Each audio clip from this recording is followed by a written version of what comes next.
അപ്പോൾ എവിടെയായിപ്പോൾ ആബോധധൗമ്യൻ എന്ന ഉപാധ്യായൻ്റെ ഗുരുനാഥൻ്റെ 3 ശിഷ്യന്മാരിൽ ഒരാളായ ആരുണി ഗുരുനാഥൻ പറഞ്ഞ പ്രകാരം വയലിലേക്ക് വരമ്പ് വയ്ക്കാൻ പറ്റിയില്ല. അദ്ദേഹം വരമ്പായിട്ട് കിടന്നു. വൈകുന്നേരം വരെ കാണാതായപ്പോൾ ഗുരുനാഥൻ ശിഷ്യന്മാരും കൂടി അദ്ദേഹത്തെ അന്വേഷിച്ചു ചെന്നു, കണ്ടെത്തി. അദ്ദേഹം ചെയ്ത ഈ സേവനം സ്വയം വരമ്പായിട്ട് കിടന്നു. അദ്ദേഹത്തെ ഈ ആബോധധൗമ്യൻ അനുഗ്രഹിച്ചു. നിനക്കിനി വീട്ടിൽ പോവാം, യുവർ കോഴ്സ് ഈസ് കംപ്ലീറ്റഡ്, നിൻ്റെ പഠിപ്പ് കഴിഞ്ഞു, നിനക്ക് എല്ലാ വിദ്യയും യഥാസമയം തോന്നും എന്ന് പറഞ്ഞ് അവന് TC കൊടുത്ത് അവിടെ നിന്ന് വിട്ടു. സ്വന്തമായിട്ട് ഗുരുകുലം തുടങ്ങിക്കോളോ, എന്താ വെച്ചാൽ സ്റ്റാർട്ടപ്പ് തുടങ്ങിക്കോളോ, സ്വന്തമായിട്ട് സ്റ്റാർട്ടപ്പ് തുടങ്ങിക്കോളോ എന്ന് പറഞ്ഞ് ആരുണി അവിടെ നിന്ന് ഒരു കാര്യം കൂടി ഗുരുനാഥൻ പറഞ്ഞു ആരുണിയോട്.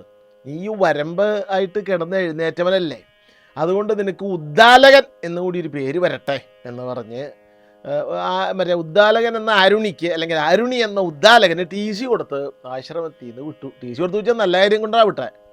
അപ്പം രണ്ടാമത്തൊരു ശിഷ്യനുണ്ട്. 3 ശിഷ്യന്മാരാണ് നമ്മൾ കണ്ടു, ആരുണി, അതുപോലെ തന്നെ ഉപമന്യു, വേദൻ. ഈ ഉപമന്യുണ്ട്. അപ്പോൾ ഒരു ദിവസം ഗുരുനാഥൻ അതുപോലെ, ഉപമന്യു ഇവിടെ വരൂ, എന്താവോ ആ ഉപമന്യു ഒരു കാര്യം ചെയ്യും, ഇന്നു മുതൽ പശുക്കളെ മേയ്ക്കാനുള്ള ജോലി ഉപമന്യുവിനെ ഏൽപ്പിക്കാം. പശുക്കളൊക്കെ മേയ്ക്കുക, പശുക്കളെ കൊണ്ടുപോവുക, തീറ്റ, അത് കഴിഞ്ഞാൽ കുളിപ്പിക്കുക, വൈകുന്നേരം ആകുമ്പോൾ ആശ്രമത്തിൽ തിരിച്ച് തൊഴുത്തിൽ അതിനെ കൊണ്ടുവന്ന് കെട്ടുക. അതിൻ്റെ ചാർജാണ് ഉപമന്യു അത് നോക്കണം. ശരി, പോവാം. ഉപമന്യു പശുക്കളെയും കൊണ്ട് ആശ്രമത്തിൽ കുറച്ച് പശുക്കളൊക്കെ ഉണ്ട്, അതിനെ കൊണ്ട് പശുക്കളെ മേയ്ക്കാൻ പോയി, തീറ്റാൻ പോയി. വൈകുന്നേരം ആകുമ്പോൾ കാലത്ത് പോവും, വൈകുന്നേരം ആകുമ്പോൾ തിരിച്ചു വരും. അപ്പോൾ ഉച്ചയ്ക്ക് ഭക്ഷണമൊന്നും കൊടുത്തു വിടുക അങ്ങനെ പതിവൊന്നുമില്ല, അതൊന്നും കൊടുക്കില്ല. പശുവിനെ തീറ്റാൻ വിട്ടു. ഒരു കുറച്ച് ദിവസം ഗുരുനാഥൻ കഴിഞ്ഞപ്പോൾ ഗുരുനാഥൻ എല്ലാ ദിവസവും ഉപമന്യുവിനെ ഇങ്ങനെ നോക്കുന്നുണ്ട്. ഒരു മാസം കഴിഞ്ഞിട്ട് ഇവൻ്റെ ശരീരത്തിന് ഒരു ഒടവ് തട്ടിയിട്ടില്ല, ഒരു ചടവ്. ഭക്ഷണം കൊടുക്കുന്നില്ല, ഉച്ചയ്ക്ക് ഭക്ഷണമൊന്നും കൊടുക്കുന്നില്ല.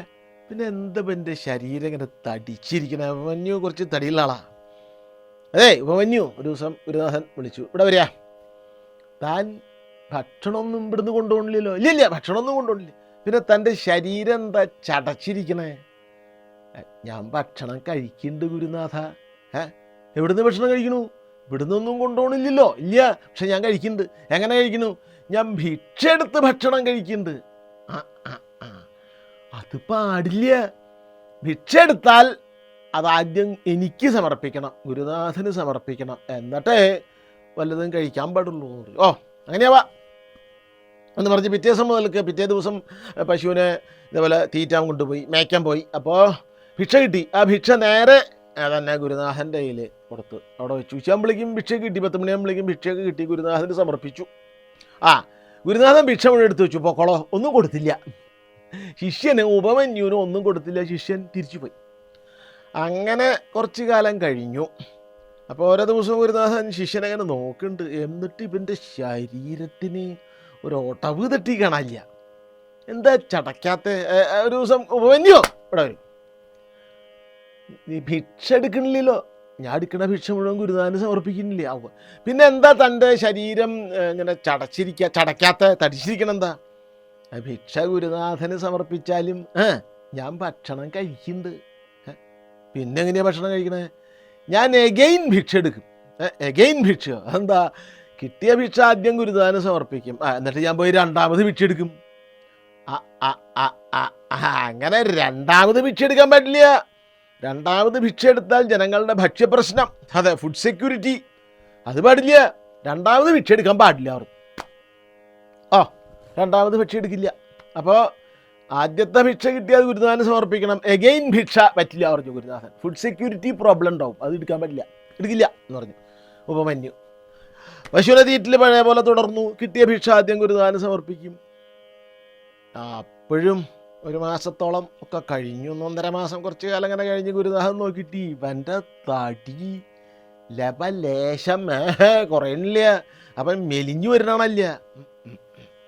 എന്താ കാരണം? വന്യോ ഇവിടെ വരും. എന്താ ശരീരം ഇപ്പോൾ ഭിക്ഷ എടുക്കുന്നുണ്ടോ? ഇല്ല. എഗെയിൻ ഭിക്ഷ എടുക്കുന്നുണ്ടോ? അതുമില്ല. പിന്നെന്താ ശരീരം ചടച്ചിട്ടില്ലല്ലോ. അത് ഭിക്ഷ എടുക്കുന്നില്ലെങ്കിലും ഞാൻ ഭക്ഷണം കഴിക്കുന്നുണ്ട് ഗുരുനാഥ. പിന്നെ എങ്ങനെയാ ഭക്ഷണം കഴിക്കണേ? ഞാനേ വിശിക്കുമ്പോൾ ഇല കുമ്പിള് കുത്തിയിട്ട് പശുവിനെ കറന്ന് അതിൻ്റെ പാല കുടിക്കും.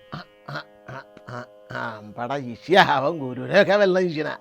ഭിക്ഷ എടുക്കാൻ പാടില്ല, എഗെയിൻ ഭിക്ഷ എടുക്കാൻ പാടില്ല, മനുഷ്യ വല്ലതും കഴിക്കണ്ടേ.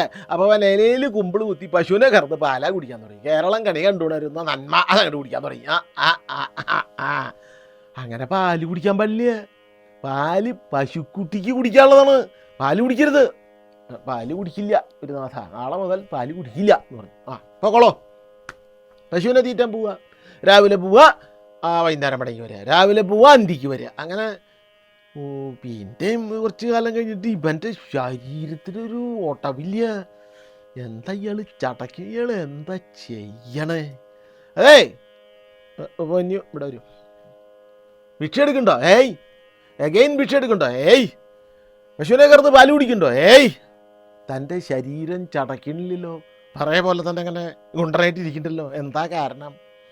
അതെ ഗുരുനാഥ, ഞാൻ ഭക്ഷണം കഴിക്കുന്നുണ്ട്. എങ്ങനെ? ഭിക്ഷയില്ല, രണ്ടാമത് ഭിക്ഷയില്ല, പശുവിനെ കറന്ന് പാലും കുടിക്കില്ല, പിന്നെ എങ്ങനെ? അതെ, പശുക്കുട്ടി കുടിക്കുമല്ലോ. പശുക്കുട്ടി കുടിച്ചു കഴിഞ്ഞാൽ എൻ്റെ ചുണ്ടിൽ നിന്ന് നൊര വരും. ആ നൊര ഞാൻ ഇങ്ങനെ നക്കി കുടിക്കുന്നുണ്ട്. അപ്പം പശുക്കുട്ടിയുടെ നൊര നക്കി കുടിക്കണം. അത് കുടിക്കരുത്, അതാ പശുക്കുട്ടിക്ക് ഉത്തരവാ. അപ്പം ഇങ്ങനെ ഒരു നിലയ്ക്കും ഇന്നാളോട്ട് കുടിക്കില്ല. ഒരു നിലയ്ക്കും ഭക്ഷണം കഴിക്കാൻ പറ്റില്ല, ഭിക്ഷ എടുക്കാൻ പറ്റില്ല, അഗെയിൻ ഭിക്ഷ എടുക്കാൻ പറ്റില്ല, പാല് കുടിക്കാൻ പറ്റില്ല, പശുക്കുട്ടി കുടിച്ച നൊര പോലും കുടിക്കാൻ പറ്റില്ല. വിഷം കിട്ടും. മന്യു എന്ത് ചെയ്യും? ഒരു ദിവസം പശുവിനെ പോയി വിഷം തുടങ്ങിയപ്പോൾ എരിക്കിൻ്റെ ഇല കുറേശ്ശെ പറിച്ച് തിന്നു തുടങ്ങി. എരിക്കിൻ്റെ ഇല പറിച്ച് നിന്ന് കുറച്ച് കഴിഞ്ഞപ്പോൾ കണ്ണൊക്കെ പൊട്ടിപ്പോയി. കണ്ണിൻ്റെ കാഴ്ച നഷ്ടപ്പെട്ട് ഉപമന്യു ഇങ്ങനെ തപ്പിത്തടഞ്ഞ്. ഒപ്പം സിനിമയിൽ മോഹൻലാൽ നടക്കില്ലേ, ഒപ്പം സിനിമയിൽ മോഹൻലാൽ നടക്കും. വാസന്തി ലക്ഷ്മി സിനിമയിൽ കലാഭവമണി നടക്കണ പോലെ കണ്ണിൻ്റെ കാഴ്ച നഷ്ടപ്പെട്ട് തപ്പിത്തടഞ്ഞ് ഇങ്ങനെ എവിടെ തപ്പിത്തടഞ്ഞ് ഉപമന്യൂരി കിണറ്റില വീണു. പൊട്ടക്കിണറ്റിൽ വീണു. എന്ത് ചെയ്യും? എന്നൊന്നും അറിഞ്ഞിട്ടില്ല. ഇപ്പോൾ ഏതാണ്ട് ഉച്ചയ്ക്കേണ്ട സംഭവിച്ചേ. വൈകുന്നേരമായിട്ടും ഉപമന്യുവിനെ കാണാനില്ല. എവിടെ ഉപമന്യുവിനല്ലേ അങ്ങ് പശുവിനെ തീറ്റാൻ വിട്ടത്? അതെ, പക്ഷെ അയാളെ എവിടെ കാണാനില്ല. അപ്പോൾ ഗുരുദാനി ശങ്കയായി. ഞാൻ എല്ലാ ഭക്ഷണവും മുടക്കി, അതുകൊണ്ട് ഇപ്പം വല്ല കടുങ്കൈ കാണിച്ചിട്ടുണ്ടാവുമോ? വല്ല കടുങ്കൈ. ഇപ്പം അങ്ങനെയാണല്ലോ, കുട്ടികളോട് എന്തെങ്കിലും പറഞ്ഞാൽ അപ്പോൾ ആത്മഹത്യ. അതെ, മാർക്ക് കുറഞ്ഞ ആത്മഹത്യ, മാർക്ക് കൂടിയ ആത്മഹത്യ, കണ്ണുരുട്ടിയ ആത്മഹത്യ, തല്ലിയ ആത്മഹത്യ, ചീത്ത പറഞ്ഞ ആത്മഹത്യ, അതെ, ഇഷ്ടപ്പെട്ട മൊബൈൽ ഫോൺ കിട്ടിയില്ലെങ്കിൽ ആത്മഹത്യ, ഒക്കെ ആത്മഹത്യ. അങ്ങനെ വല്ലത് ഇയാൾ ചെയ്തിട്ടുണ്ടാവുമോ? സംശയമായി ഗുരുനാഥന്. എന്നാൽ എല്ലാവരും കൂടി കാട്ടിലേക്ക് പോവാ എന്ന് പറഞ്ഞ് കാട്ടിലേക്ക് പോയി. ഉപമന്യോ ഗുരുനാഥൻ വിളിക്കുക. ഉപമന്യോ, ഞാൻ ഇവിടെ ഉണ്ട്. ഞാനേ നോക്കിയപ്പോൾ അടിയിന്ന് പൊട്ട കിണറ്റിലും ഉപമന്യു കേട്ടാ ഗ്രഹപ്പഴേ താനെങ്ങനെ ഈ കിണറ്റ് വന്ന് വീണു? അത് ഒരു ഭക്ഷണവും കഴിക്കരുതെന്ന് ഗുരുനാഥൻ വിലക്കിലോ. ഞാൻ എരിക്കിൻ്റെ ഇല പൊട്ടിച്ച് തിന്നു. എൻ്റെ കണ്ണിൻ്റെ കാഴ്ച പോയി, ഞാൻ കണ്ണുവട്ടറായി. ഞാൻ എന്നിട്ട് എന്ത് ചെയ്തു? ഈ കിണറ്റില വീണു. ഗുരുനാഥന് അയ്യോ കഷ്ടായി. അട്ട വഴിയുണ്ടാക്കാം. താൻ അവിടെ കിടന്നിട്ട് അശ്വിനി ദേവകളെ സ്തുതിക്കുക. അശ്വിനി ദേവകൾ എന്ന് പറഞ്ഞാൽ ദേവവൈദ്യന്മാരാണ്, ദേവന്മാരുടെ വൈദ്യന്മാരാണ്, ഡിവൈൻ ഫിസിഷ്യൻസ്. ദേവലോകത്ത് സൂപ്പർ സ്പെഷ്യാലിറ്റി ഹോസ്പിറ്റൽ അവരാണ് നടത്തുന്നത്. ഈ അശ്വിനി ദേവകളെ താൻ അവിടെ കിടന്ന് സ്തുതിക്കുക. അപ്പം അവർ തൻ്റെ കാഴ്ച വീണ്ടെടുത്ത് തരും. അത് ഞാൻ ചെയ്യാം എന്ന് പറഞ്ഞ് ഗുരുനാഥൻ പോയി. ഇയാൾ അവിടെ കിടന്നുകൊണ്ട് അശ്വിനി ദേവകളെ സ്തുതിക്കാൻ തുടങ്ങി. അങ്ങനെ വലിയ വലിയ പദങ്ങൾ വെച്ച് അശ്വിനി ദേവകളെ സ്തുതിച്ചു. നിങ്ങൾ ദേവവൈദ്യന്മാരാണ്, നിങ്ങൾ യോഗ്യന്മാരാണ്. അങ്ങനെ സ്തുതിച്ചു കുറച്ച് കാലം അങ്ങനെ കഴിഞ്ഞു. കുറച്ച് ദിവസം കഴിഞ്ഞപ്പോൾ അവരുടെ ഈ ഉപമന്യുവിൻ്റെ കിണറിൻ്റെ വക്കത്ത് അശ്വിനി ദേവകൾ പ്രത്യക്ഷപ്പെട്ടു. 2 വൈദ്യന്മാർ, MBBS, MD, MR, CP, ദേവവൈദ്യന്മാരാ. സൂപ്പർ സ്പെഷ്യാലിറ്റി എന്തിനും ചികിത്സയുണ്ട്, ദേവൻ്റെ വൈദ്യന്മാരാ. എടോ ഉപമന്യു, എടോ ഉപമന്യു, ഒരാൾ കേട്ടില്ല. എടോ ഉപമന്യു, താൻ ഈ അപ്പം കഴിക്കുക.